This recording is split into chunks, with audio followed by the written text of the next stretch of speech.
Happy Vlogmas. This is Sean Sandridge back with another video.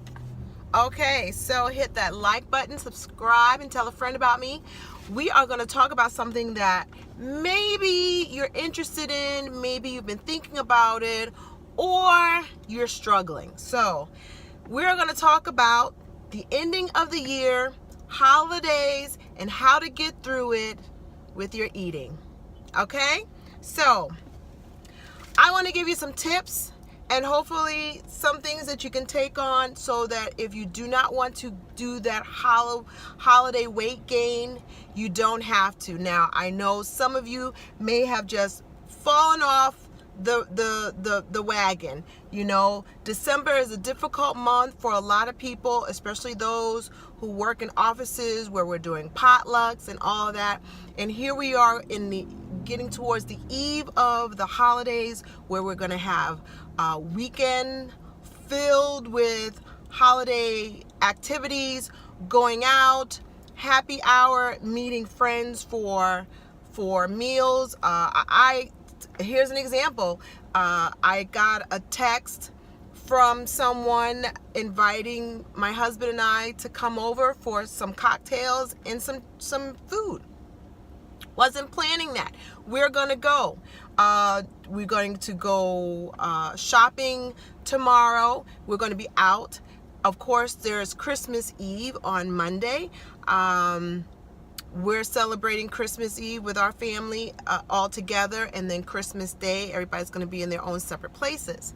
So you've got that. You're going to be invited to a lot of things. Maybe you're having your Christmas party, and then of course, you know, we have New Year's Eve and New Year's Day coming. So there's a lot of damage that can be done that can derail your diet if you have been really on that journey trying to eat better, lose weight. You don't want to derail your progress and really fall off the wagon. For those of you who says, you know what, I want to eat whatever I want, drink whatever I want, as much as I want, and I don't want to think about it until the new year, you can still listen to me, and then when the new year comes, check out this video for some tips. For those of you who are struggling and really just don't know where to go, and you feel like you are out of control with the choices, this video might help you.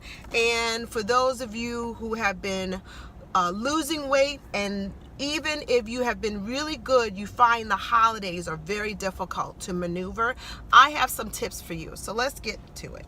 Okay, the first number one thing that anybody needs to know going for these last 2 weeks is to have a plan. A plan is extremely important. You wouldn't do anything else in your life without a plan, most of us. We wouldn't go on a trip without some kind of a plan, some kind of itinerary. You know, you've already Googled places you want to go to visit. You've already checked prices for hotels.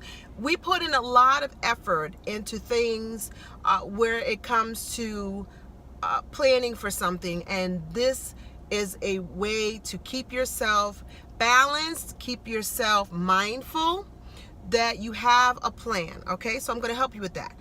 The one thing you do is stick to your weekly eating as healthy as possible. Okay, now my morning started with my normal eating that I had, and I got a text in the early part of the morning inviting us out for dinner.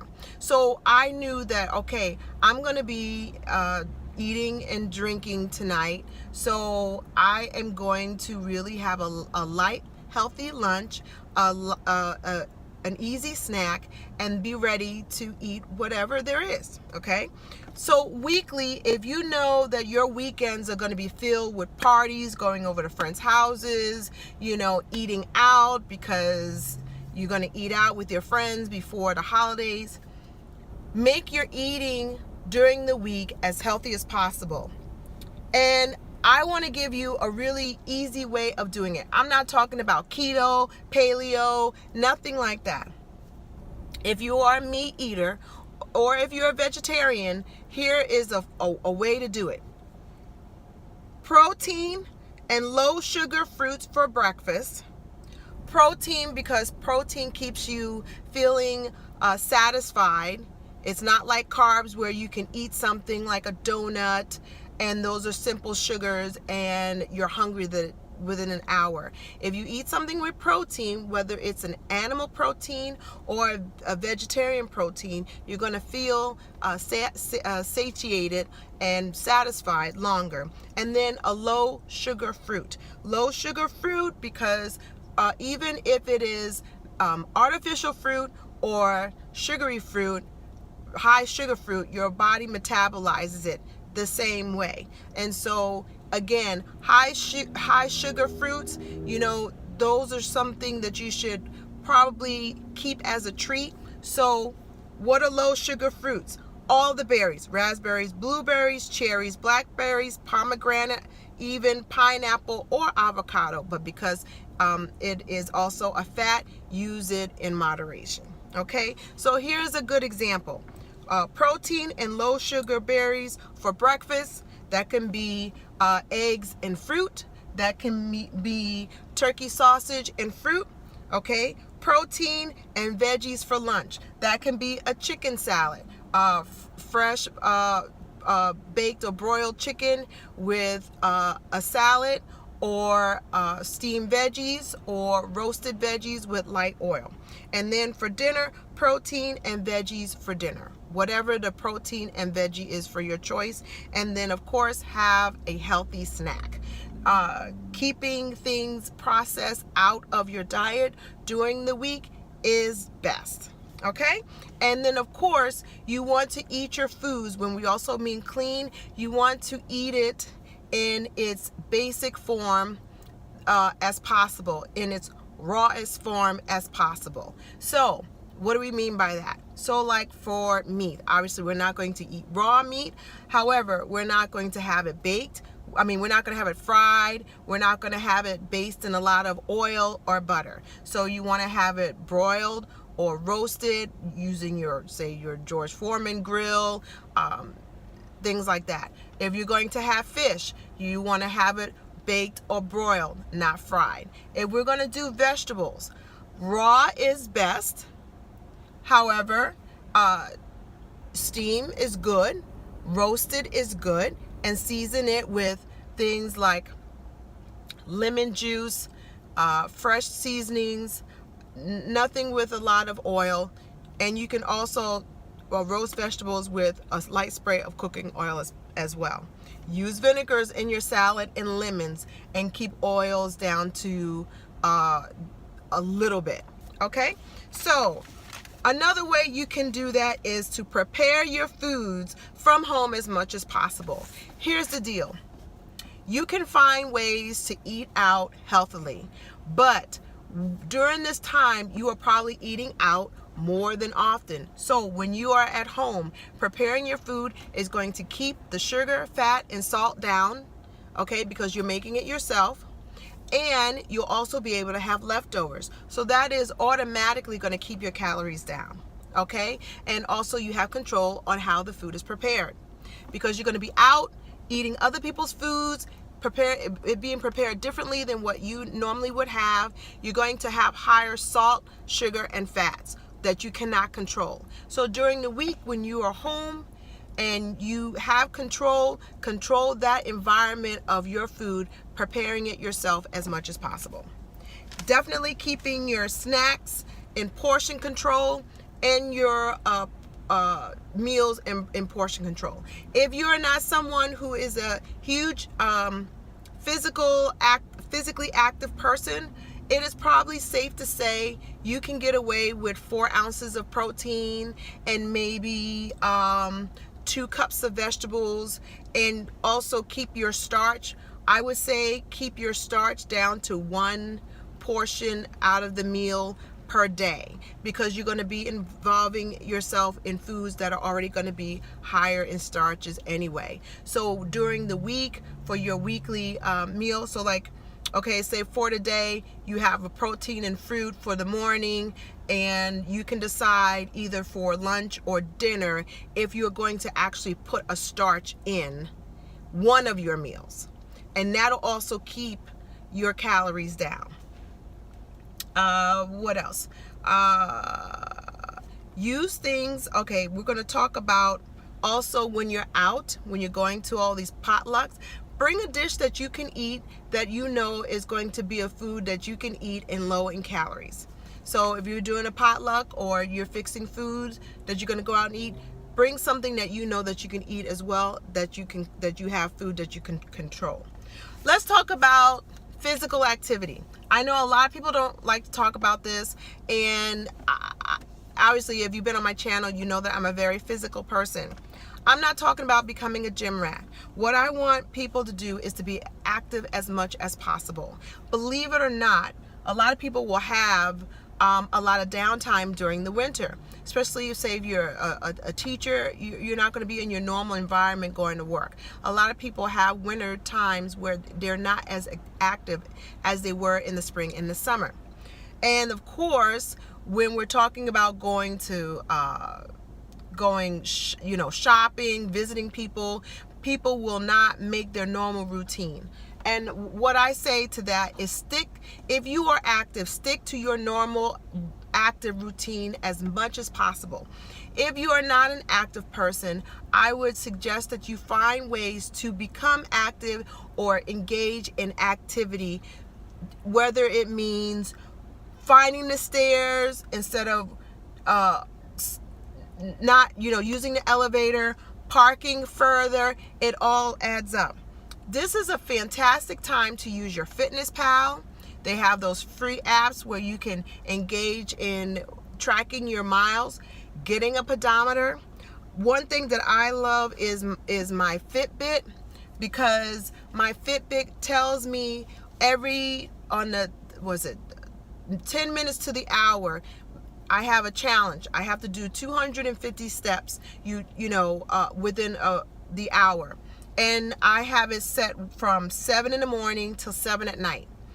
And then 10 minutes to the hour, it'll tell me if I have walked my 250 steps. It'll say I have 50 steps left to 250, or I have 250 steps left. Like I've sat the whole hour, almost 50 minutes, and haven't moved. So I use my Fitbit a lot to keep me accountable for my steps. Use your Fitness Pal, your Fitbit, anything like that. What else is there? Less TV watching and less TV binging. A lot of people watch a lot of TV and they feel like they don't have time to do their activity. Less TV watching, or do like I do, is the time where I'm on the treadmill. I watch a lot of my YouTubers on the treadmill. Believe it or not, there've been quite a few times where if I'm not actively working out, meaning like CrossFit, where obviously it's very physical, if I'm doing my cardio and I haven't gone back to my running routine, but I have gone back to walking on the treadmill, I'm watching all my videos during that time. So do less TV watching and binging. I watched my ID channel on my phone. I'm there at Planet Fitness and I'm on the treadmill and I'm getting my activity in and I'm watching at the same time. So find ways to be active and you can still get what you want. And no more TV in bed doing nothing. Maybe that means even folding clothes and watching TV. You're standing up and being in motion instead of sitting down and watching TV. All right, the last thing I want to talk about that really hems people up, not only is the drinking, and not only is the eating, but the drinking. So I went to the website Eat This Not That, and I took down some information about common drinks, because a lot of people drink a lot more during this year and there are a lot of calories in drinks. So I'm just going to run off some information so that you can just be mindful. Okay, so beer, and this is a 12-ounce bottle of beer. Michelob Ultra has 95 calories and 2.6 grams of carbs. Blue Moon Belgian White has 170 calories, 14 grams of carbs. Guinness Drought has 125 calories. Sierra Nevada Sidecar Orange IPA beers are in right now. 240 calories, 21 grams of carbs, 1 gram of sugar. And then Budweiser, 145 calories and 10.6 grams of carbs. That's a lot of calories. So if you have at least 2, maybe 3, and maybe you have that 2 times a week over the course of a couple of weeks of holiday festivities, that's going to add up. And that's just, you're just drinking calories. Okay, for wines, and these are 5-ounce glasses. Merlot, 122 calories, 3.6 grams of carbs, and 0.9 grams of sugar. Generally, I won't say that. I can't remember, but usually I think it's red wine has less sugar than white wine, but don't hold me to that. Pinot Grigio, 122 calories, 3 grams of carbs. Rosé, 126 calories, 5.76 grams of carbs, 5.76 grams of sugar. Now, what does that mean? I have more drinks for you.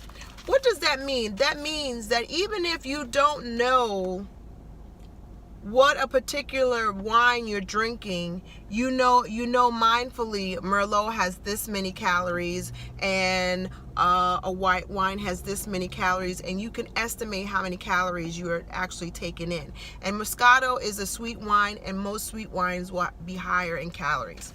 Okay, so people like to go out and meet friends for dinner or lunch, so here's some calorie counts for other drinks.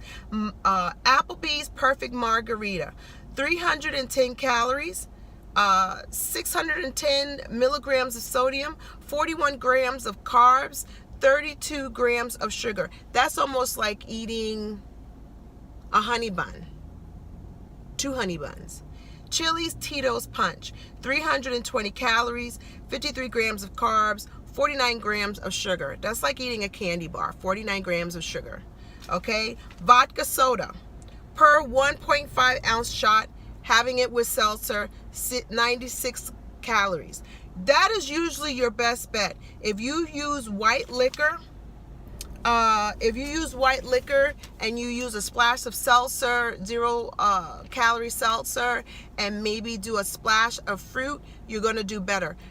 Even the flavored vodkas, you can have a flavored vodka mixed with seltzer, and you're going to still be lower in calories.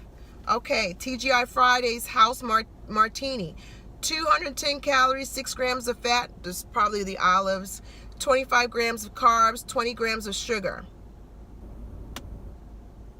That's a lot. We're not even talking about like a chocolate martini. Applebee's Top Shelf Long Island Iced Tea, 220 calories, 23 grams of carbs, 19 grams of sugar. The sugar is what is going to kill you. And also, sugar drives appetite. Sugar drives you to eat more sugar. TGI Fridays Fresh Strawberry Daiquiri, 190 calories, 28 grams of carbs, 2 grams of fiber, 23 grams of sugar. I think the fiber is coming from fresh strawberries.